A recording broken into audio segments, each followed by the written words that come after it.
you, Polestar Foundation, for inviting me. It's an interesting point to start. There's a question, and in fairly accepted television format now is when you ask the question, you've already answered it in some ways. When you say, are standards being compromised in journalism? What you're saying is, I believe that standards are being compromised in journalism. Now it's up to you to disagree, right? So anyway, we'll try and see what comes out of it. I think, so we had a small chat before this discussion, a couple of us who could get onto a call, and we said when we say standards are being compromised, or if there's a belief that standards are being compromised, let's define what those standards are. So we said there were 3 or 4 things, right? So one is to do with objectivity and ideological leaning of stories, right?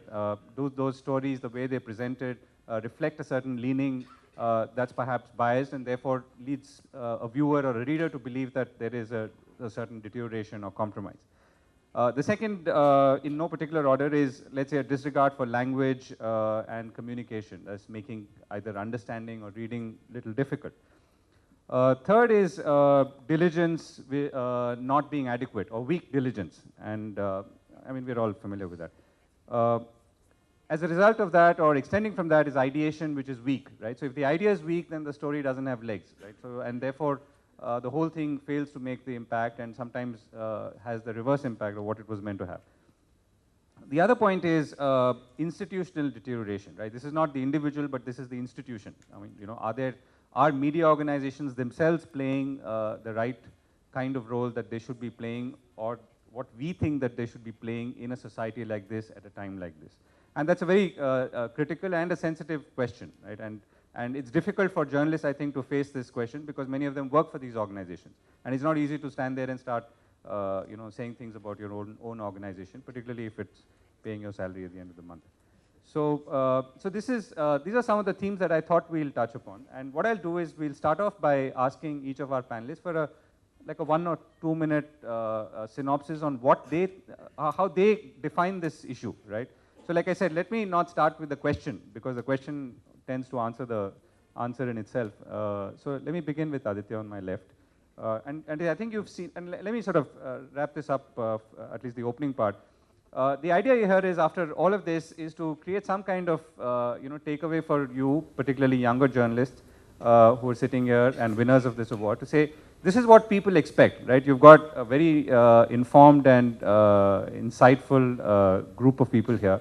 So try and see it from their point of view. This is what they see, this is what they perceive, this is what they expect from media, from you, from young, present and future journalists. And let that be hopefully the takeaway for the evening. So that's how I thought we could take this forward. So Aditya, let's start with you. What I'm asking you to do is define this subject as you see it. Great, thanks, Govind.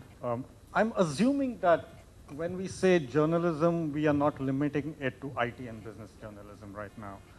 And having said that, most of the complaints about journalism really comes from the political journalism side, and that too from the television-based political journalism side. The question also assumes that there was a golden age of Indian media, where media would have got 100 out of 100, and now those standards are being compromised. I personally feel it's not so. Yes, journalism can be accused of being sensational, being shrill, being unscrupulous, being unresearched. All of that is true. But I think in India, journalism is evolving. True journalism, I mean, today we have got hundreds of channels, hundreds of publications. That is pretty recent phenomenon. It is in its adolescence right now, and like all adolescents, it is struggling to come to terms with the responsibility, with what it can do, with its own potential.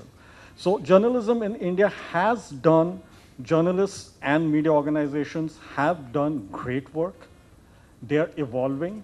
They are trying to figure out the standards for themselves. They have a long way to go.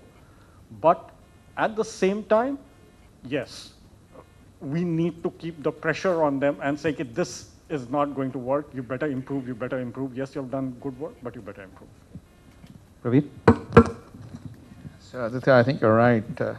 Journalism is indeed a very broad subject. There's print, there's TV, there's political, there's news, there's features, there's industry like IT and business. So it's hard to take a broad brush But Aditya, when you was talking, it was reminding me of my stint in the U.S. My kids never did too well at school at that time, and the opening statement the teacher would say is, they are very bright, they work very hard, and I was waiting. Right in India, we were more direct. So I'm not comparing whether there was a golden age, but clearly I've been involved, as a reader, reading newspapers every day and other magazines, and specifically with some of the jury nominations that we went through both this year and last year. I certainly felt that there were some completely outstanding contributions. On the other hand, there were lots of contributions that I struggled with in just trying to understand what is this piece of work trying to say. They were without a conclusion. The language was the language I'm now trying to learn from my kids on WhatsApp and SMS. Now, some of this is, but I'm on the wrong side of 50, close to 60 actually. So, you'll have to pardon some of that. Maybe the new age, this is going to be a new standard. But the one thing that kind of bothered me, I got this impression, and I hope I'm terribly wrong, many of the contributors were not enjoying what they were doing. It was a bunch of random quotes. I spoke to X, said this, spoke to Y, said this. And there was nothing in it which suggested application of mind. So that is something, you can always say there can be biases, there can be some lack of objectivity, but there should be a view, it should be well reasoned, there should be a story, right? It's something that you're wanting to say. On the technology side, if you're discussing cloud, it was buzzwords thrown around, and I'm not wanting to focus on just IT. Similar in business. The good thing, of course, was that there were a few, maybe 10, 15%, I don't know the percentage. There were some articles that were completely outstanding. A lot of homework had been done. The articles spoke to you. So that, I think, is. Well, I'd like to begin by saying that there really was no golden age of journalism, which is what you said. In fact, I think when you take press, the printed word, journalism in this country was extremely boring, and I think in the last few years it's become livelier. There was a time when the front pages were only about politics, and that also details of politics, domestic politics, which interested, I think, only politicians and the people who wrote them and the editor. There's a story of the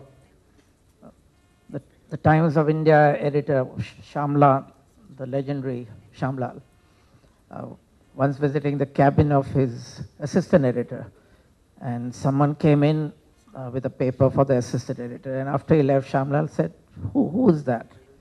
And the assistant editor said, well, that's our news editor. He's been here for the last 15 years. So the attitude of a lot of editors at that time was that you looked after your edit page, and that was scholarly, academic, etc. The front page was given to political details, and then there was the sports pages, etc. Things have changed now. Economic reporting gets a lot of importance. A lot of other things, concern for the environment, concern for a lot of things come in now in a very, very strong way. Newspapers now play a very strong role in concerns of the community, of your city, and so on. Of course, in making newspapers less boring than they were, I think a lot of newspapers have gone too far the other way. They've become too entertaining, which means Bollywood. And sometimes you think is it Times of India or Bollywood of India? I'm talking of Times of India only because I work there. But this has affected, I think, most newspapers.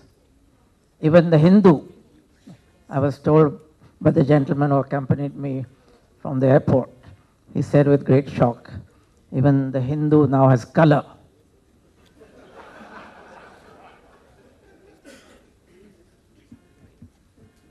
So, I'm just going to pick up from where you stopped. I think, when there's a saying about how when you're young, you're a liberal, and when you grow old, you're a conservative.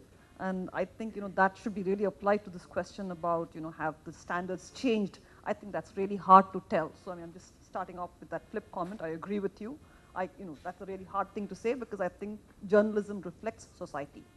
I want to move on to a much more to what to me is a practical, way to answer this question. I spent, 10 years in academic research, and my publications are, really in places like the Lancet and the British Medical Journal, where you have a very high standard of data accuracy, statistics, and so on. So if I may propose to some of the students and some of the journalists at the back, I think this is a project that's ripe for research. So look at it this way: first, create a taxonomy, and the taxonomy basically says, okay, there is news, and then there is everything else, which is features, op-ed, where I have the most angst, by the way. And then, so that's like your columns, if you like, and then you have rows, which are, let's say print journalism, or, you have TV, and then you might have subtopics and so on. Now, with all of this internetization and all of the, papers having archives, I think there's a real opportunity for somebody or a team, a cross-disciplinary team, maybe a few journalists, maybe some computer scientists.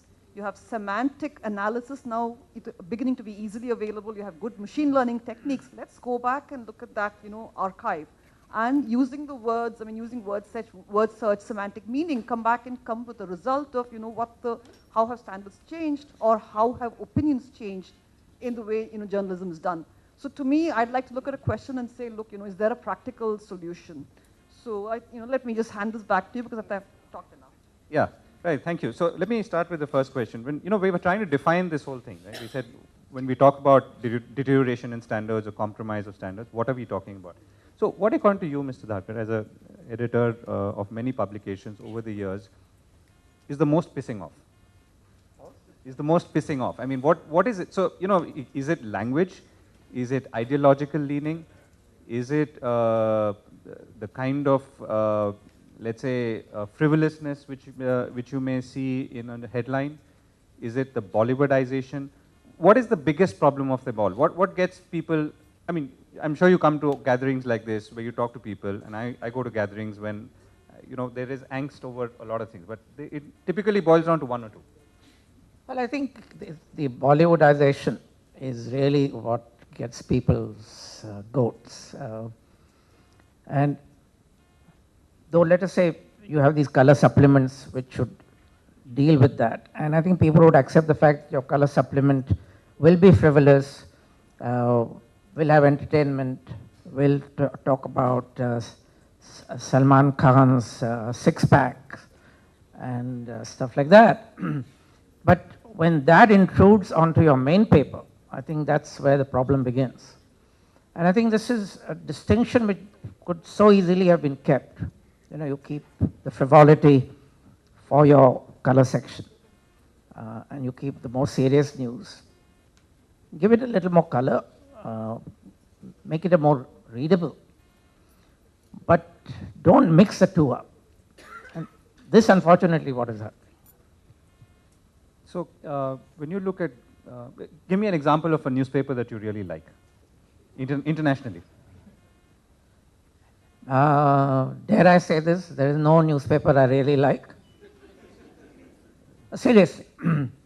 What I would like is an amalgamation of a certain number of newspapers. Okay. Like, living in Bombay, of course, I don't see the Hindu. No, I'm asking for a global example, and I'll try and relate it to something. A global example, okay. If I take a global example, I would take The Guardian. Okay. So now The Guardian, as a newspaper, does not have a color section. It does not have a color. So why? My objection is not to the color at all. Descriptively. As I said, color has its place. There are people who want the masala, so let them have it, but keep that distinct. Why do I like The Guardian? I think The Guardian has a worldview. It is not narrow, parochial. It has a liberal attitude. It is ideological because it is to the left of center. But that is acceptable because it is a stated ideological view.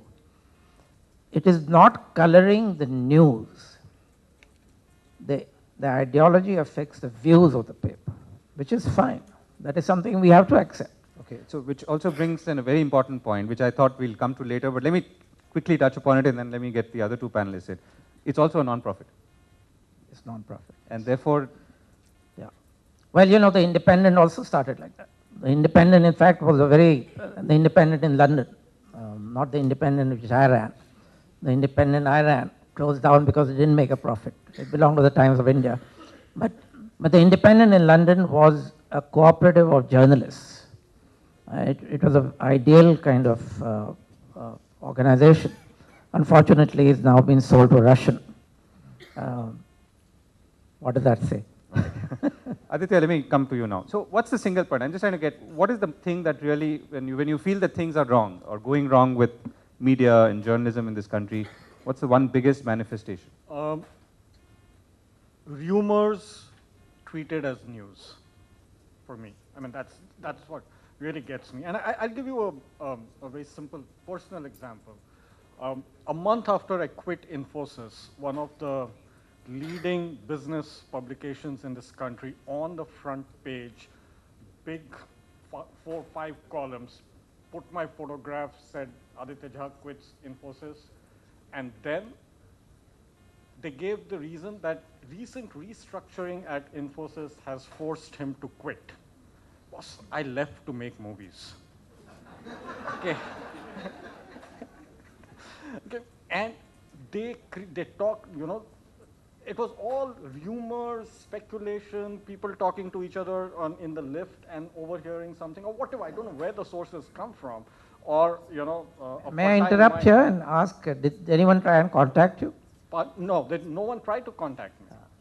No one tried to contact me. It's not that they tried to contact you and you refused to talk to journalists. No one tried to contact me. Okay? So it is, I mean, just rumors and speculation masquerading as news, you know, and that really gets me. The good thing is that you got a 4-column spread, huh? which you may not have, and that was a good start point for a movie-making career. Praveer, what's the one thing that gets your goat?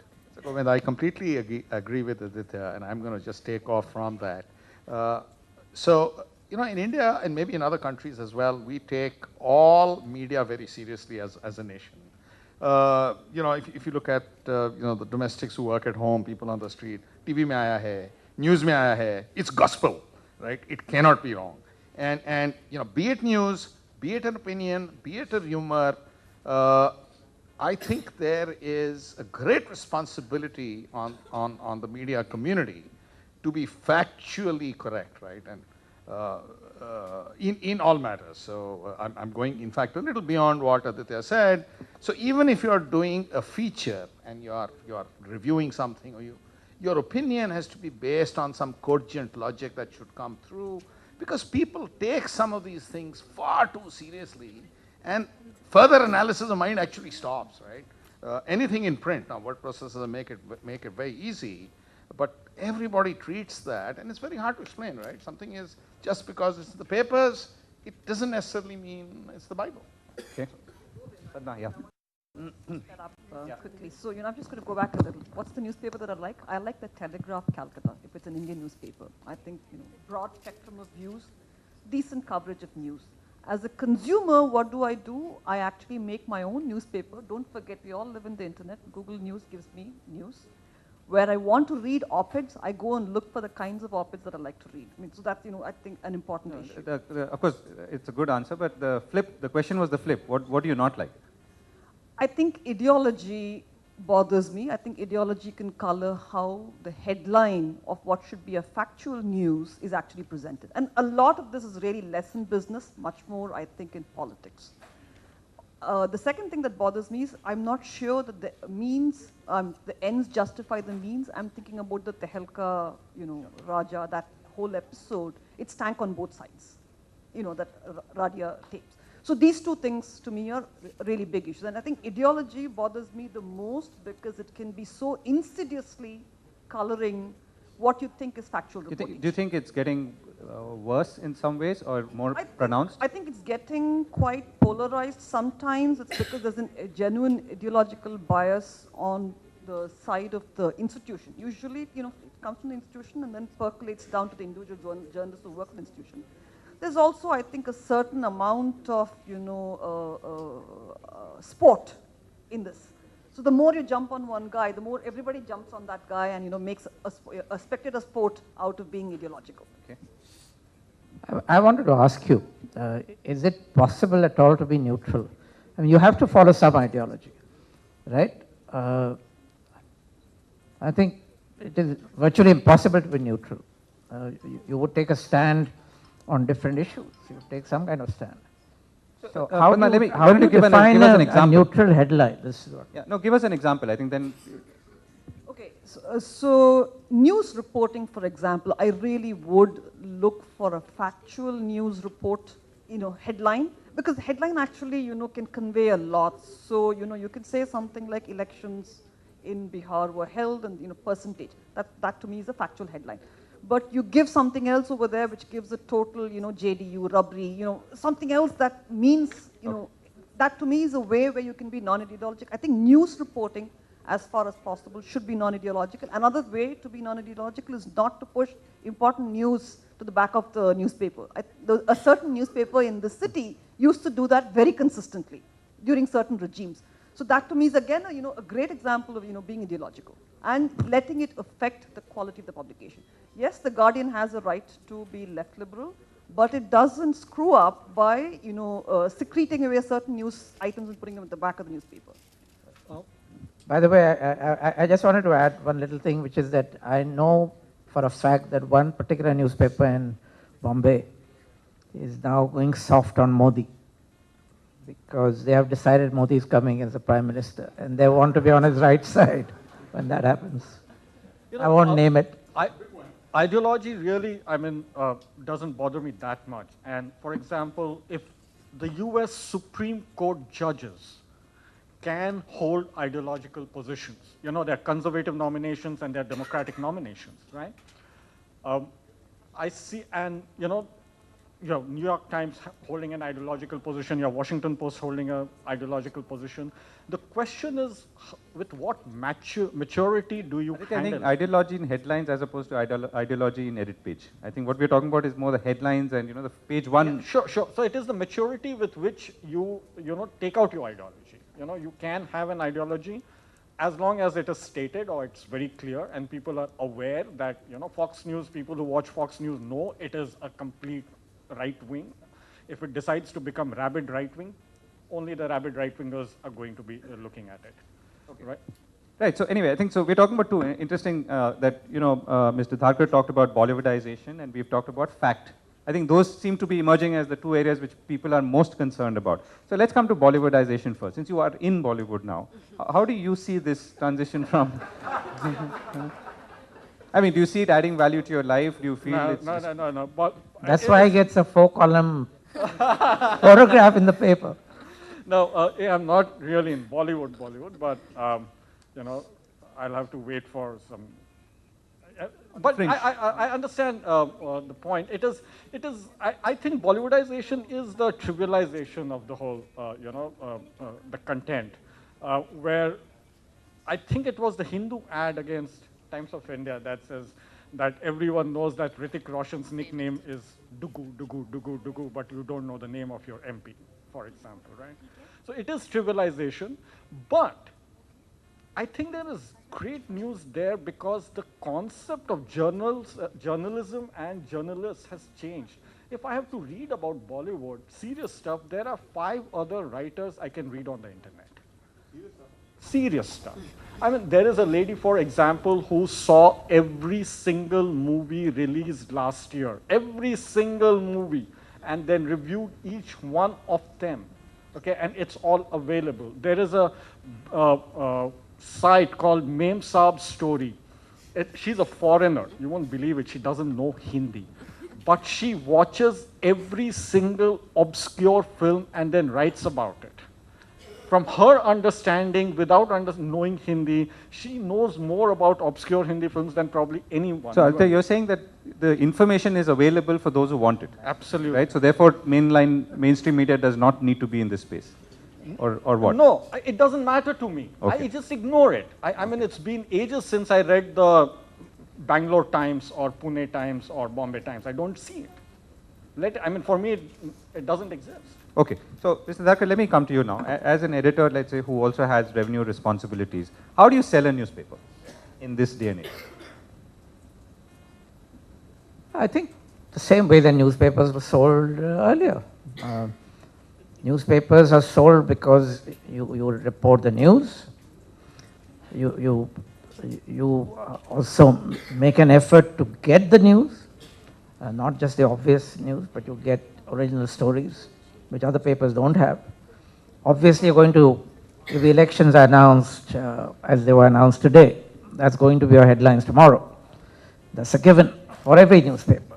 But somewhere, whether it's the anchor story, you need to have an original story, which I think the Indian Express amongst is one of the papers which does that consistently. So that is important. Then you also need human interest stories. I would get human interest stories. I think across the board, we are all interested in human interest stories. Whether it's a handicapped person fighting a battle and then winning it, or a girl child overcoming huge obstacles, etc., etc. So, you know, it is an amalgamation of all these different things. So why did we start leaning too much on Bollywood? You know, either it was the supplement or the core. Yeah, it's a question I have no answer to, because Bollywood is always there. I think India was always interested in cinema. In the South particularly, you had idolatry, much more than in Hindi cinema. Temples have been built. People have emulated themselves. So, you know, this was happening even earlier.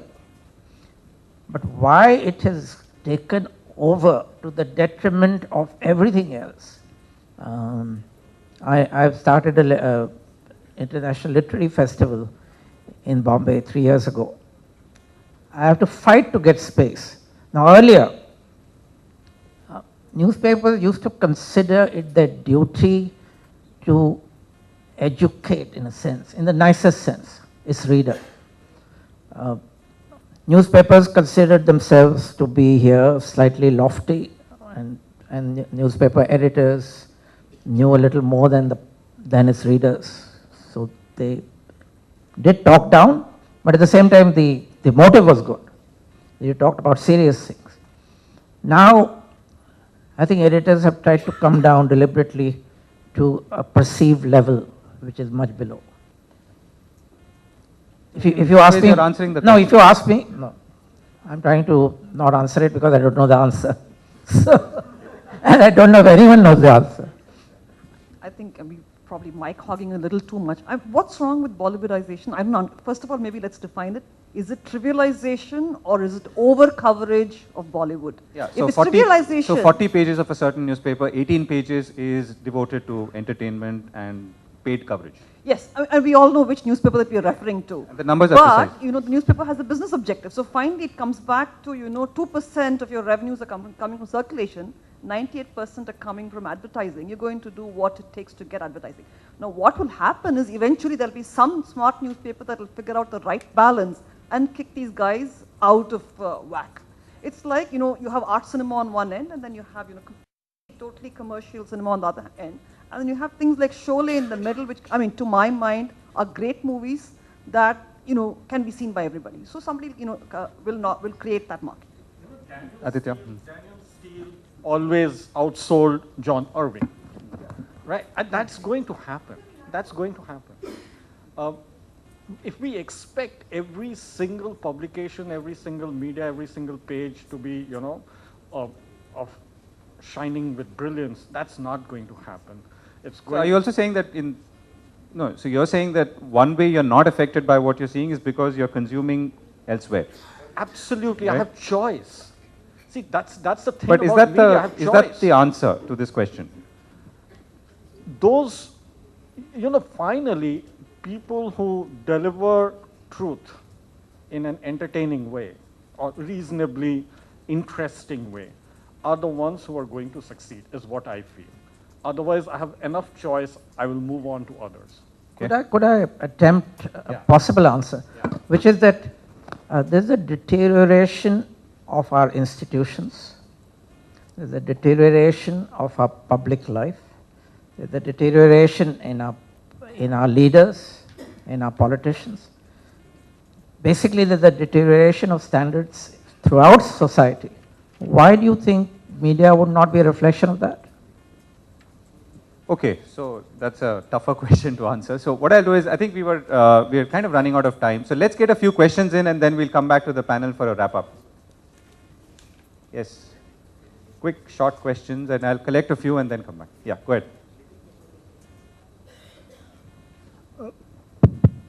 When I first read the subject for discussion, the first thing I thought was, how can you forget People Live, the movie?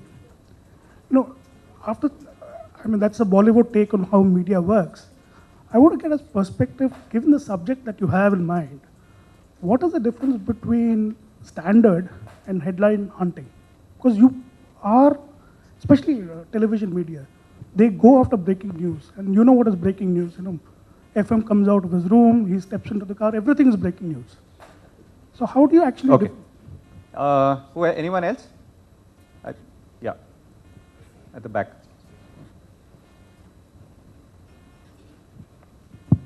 Sir, my question is to Arun sir. I want to know, why do you believe that there was no golden age of journalism? And you say that it's better now. And at the same time, you say that newspapers have started adding colors to it. Okay, well, don't you think that that itself is an example of saying we had a golden age for journalism and that we don't have it now? Okay. Anyone else on this side? Yes. Yeah, just go ahead and, it's okay, go ahead. We'll hear you.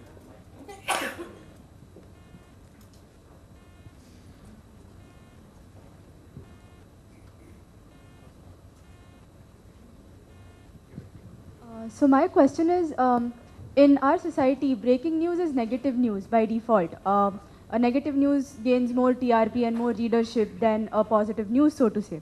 So what is your opinion on this whole argument where people say, why don't journalists cover more good news, or why don't journalists give more weightage to things which are nice? Why do they only have to cover murders or rapes? So what is your opinion about that? So are you a student or are you? I'm a student. Okay. So what's your answer to that? Let me. No, this is my question. No, I'm just curious. As a student, what do you think? What's the right thing to do? As a student, as someone who is a journalist in the making, I think it's important to give coverage to something wrong that's happening, which by default becomes negative. But it is also important at the same time to stress on the good things that happen in the society. Well, this is more of a politically correct answer, so to say, because I really don't know. No.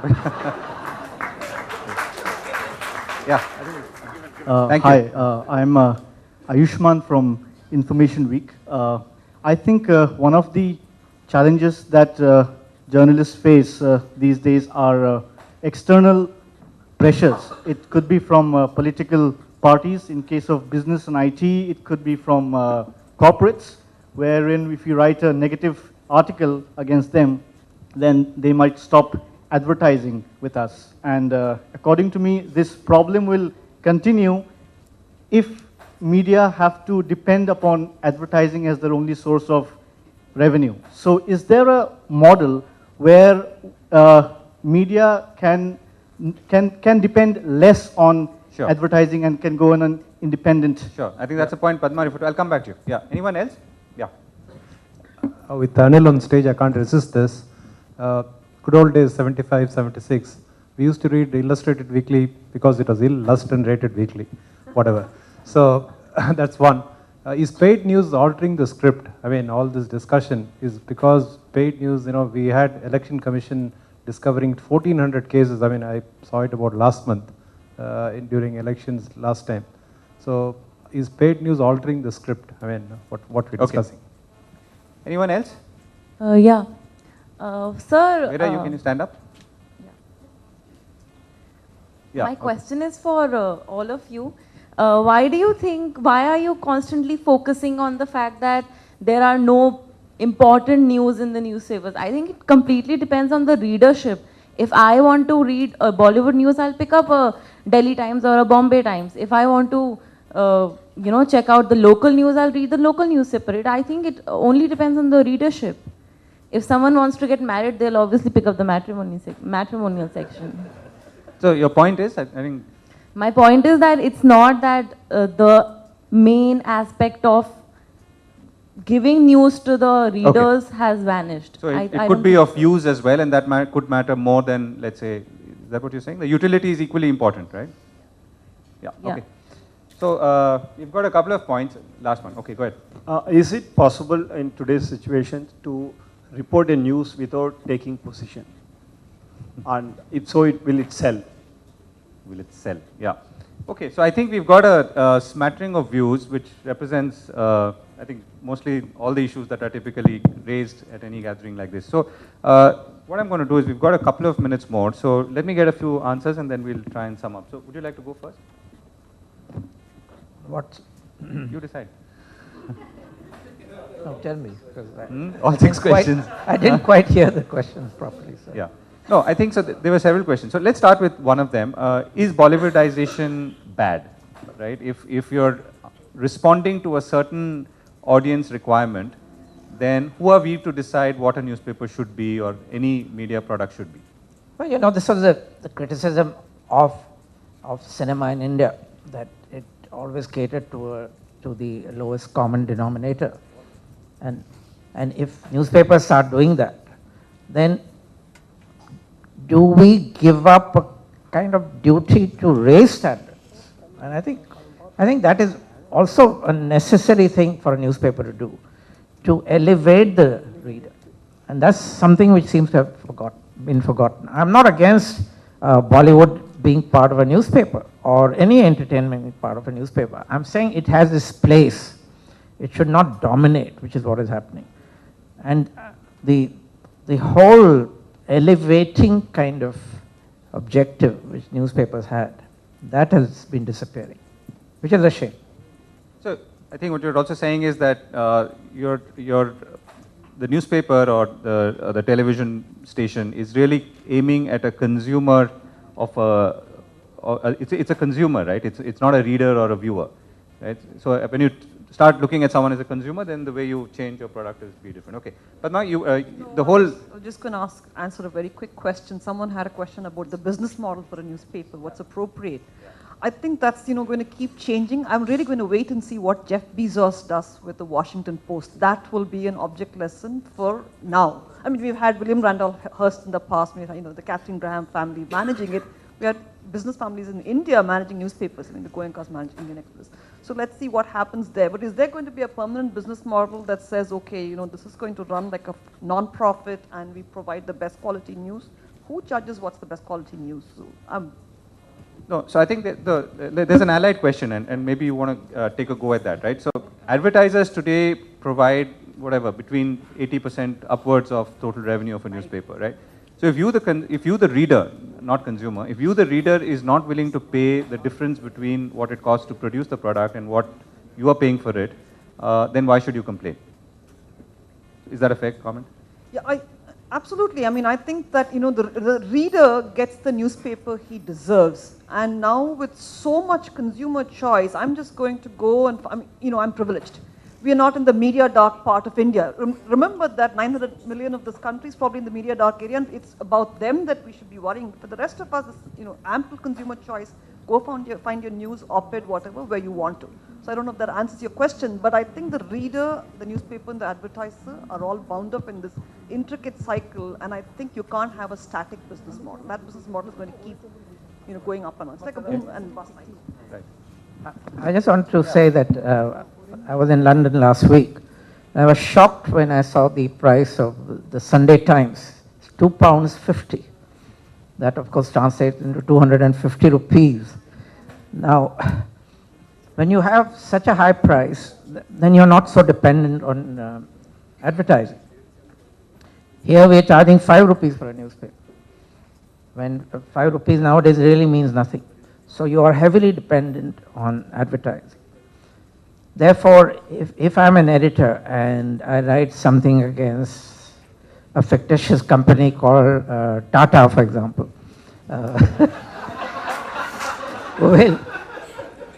will Tata cut off advertising? Yes, it will.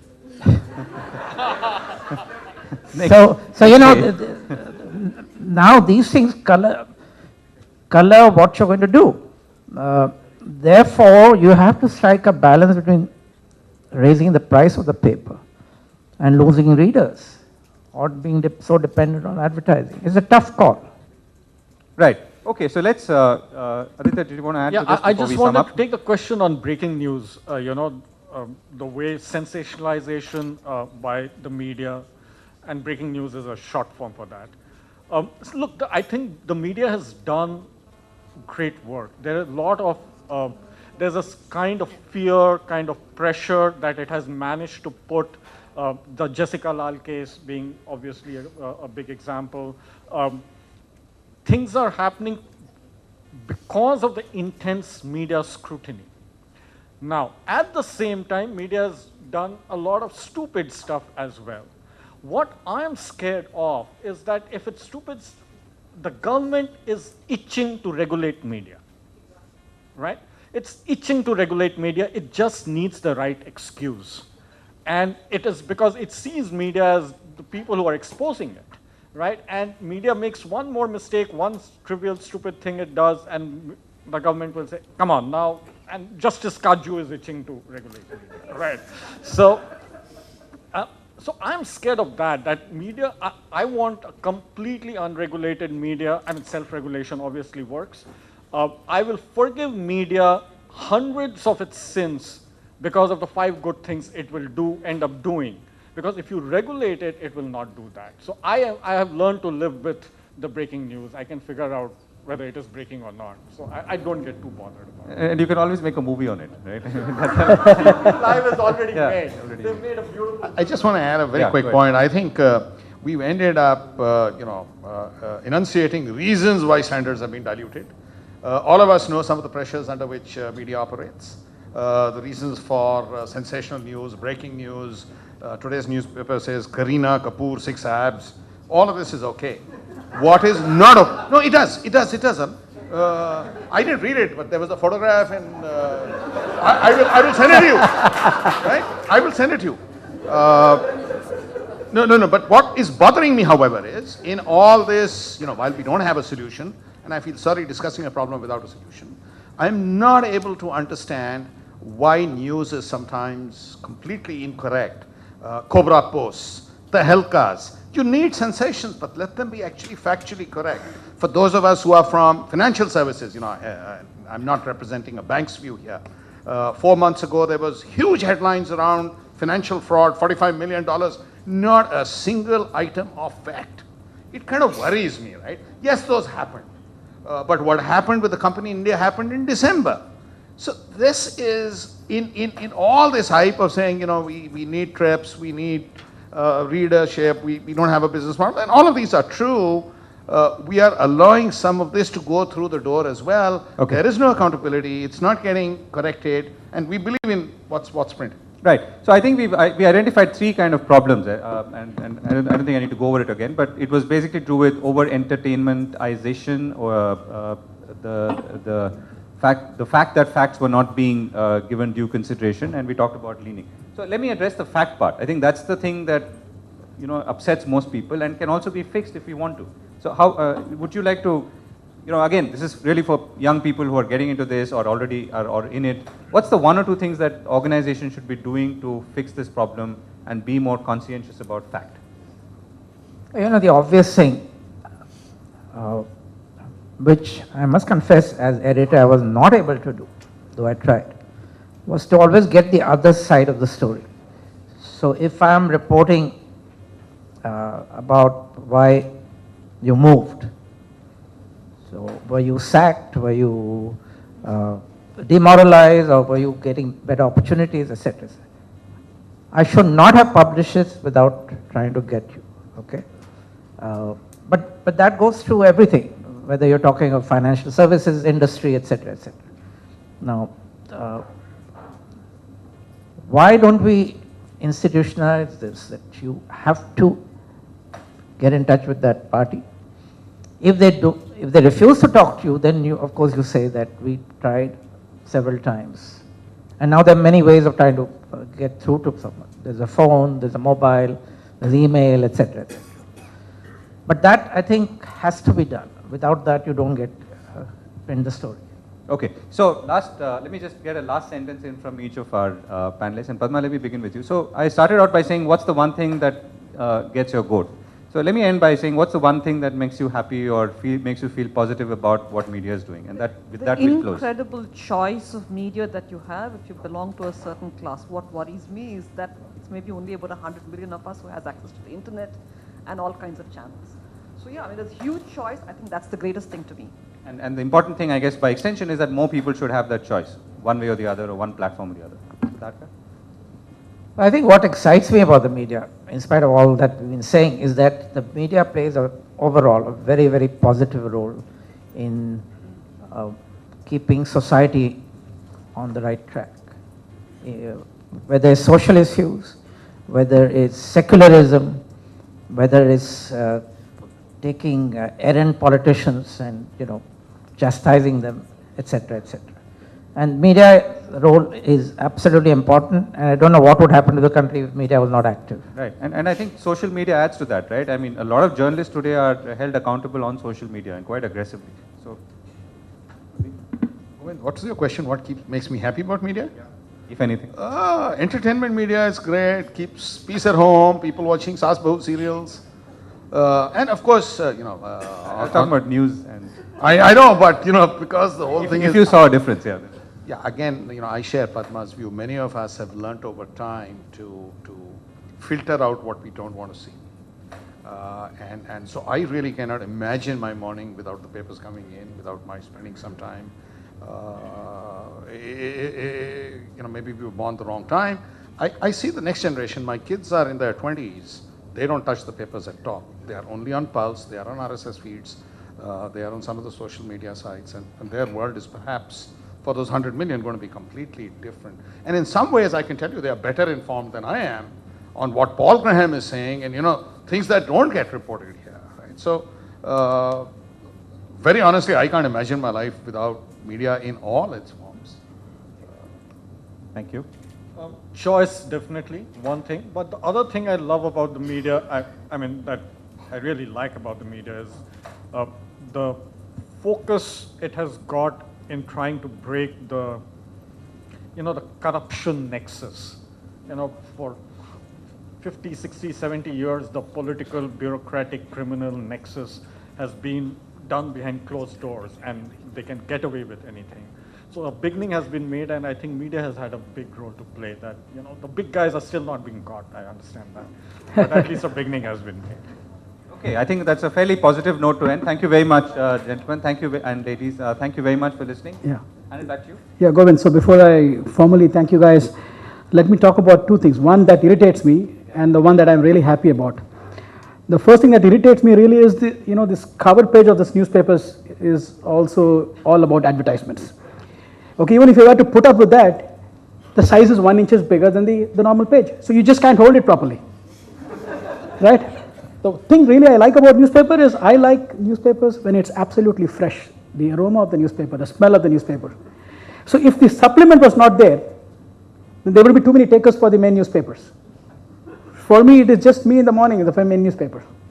So just to give, to appreciate all those guys who are putting some of this color supplement, that keeps problems at home, distracted. So their coverage is that paper and my sections are different. Anyway, thank you guys for a very insightful and a very lively discussion.